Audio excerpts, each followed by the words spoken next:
وم دوه درې ټپیزې وم چې ماله د ژوند هر یو ارمان پورې خندا راشي، بس کله کله را لځان پورې خندا راشي، او د بعضې خلکو دې نیتونو ته چې وګورم ماله د دې خلکو ایمان پورې خندا راشي. دا شعرونه خو ما ډېر ځایونه ویلي دي د اسحاق دپاره د ثوابۍ چې لږ غونې راویښ شئ. د اتفاق نه لږ ناچار خلک دي، نور پښتانه ګورې د کار خلک دي، او دلته چې څوک د کار خبره کوي نو خلک وایي دا اوزګار خلک دي، او د ثوابۍ خلک په دې مې خوښ دي چې ننګیالي دي وفادار خلک دي، او دی له ټوپک په لاس کې مور کوي، دی د منګي او د ستار خلک دي.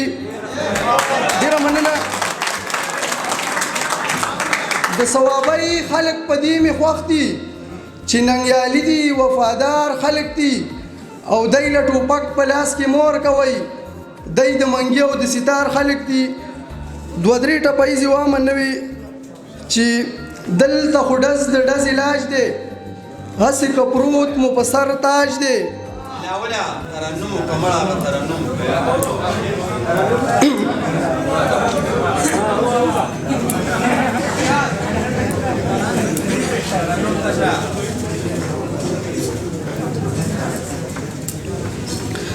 زما د سوي زړه درمانه یو ورځ به خدای شي مهربانه،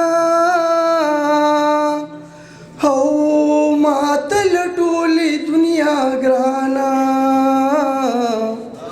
او تا دې خدای ښه ساتي جانانه، ما دې خدای خواره په دې تېر عمر کې کړینه،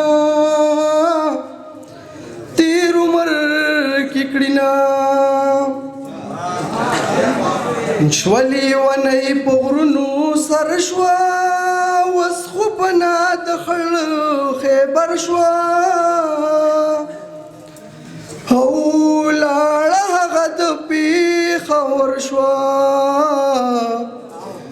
یک لیونتوب نه مې خبر شوه، د جنکو زړونه نازک وي مړه به وینه،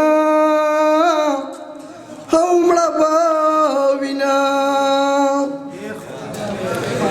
د لیونو یې په ځان شک شي، زړه یې له تمام جهان نه ډک شي،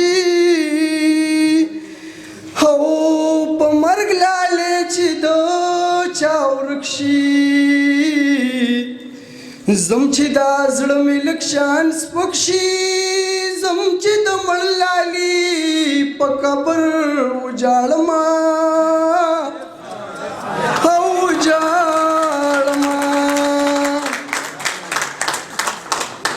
زما تصویر هر چا ته ښایي، د تور لحد په لور مې بیایي، او دا چې په ساندو کې مې ستایي، یا په ما غوړېږي داسې وایي، خدایه د ده په ځای دې زه مړه شوې ومه، زه مړه شوې ومه. دلته خو ډز د ډز علاج دی، هسې که پروت مو په سر تاج دی، او مړه بس دا زمونږ رواج دی، یا په مونږ د نورو خلکو راج دی، زمونږ په منځ کې اتفاق کله راځي نه، او کله راځي نه. ډېره مننه.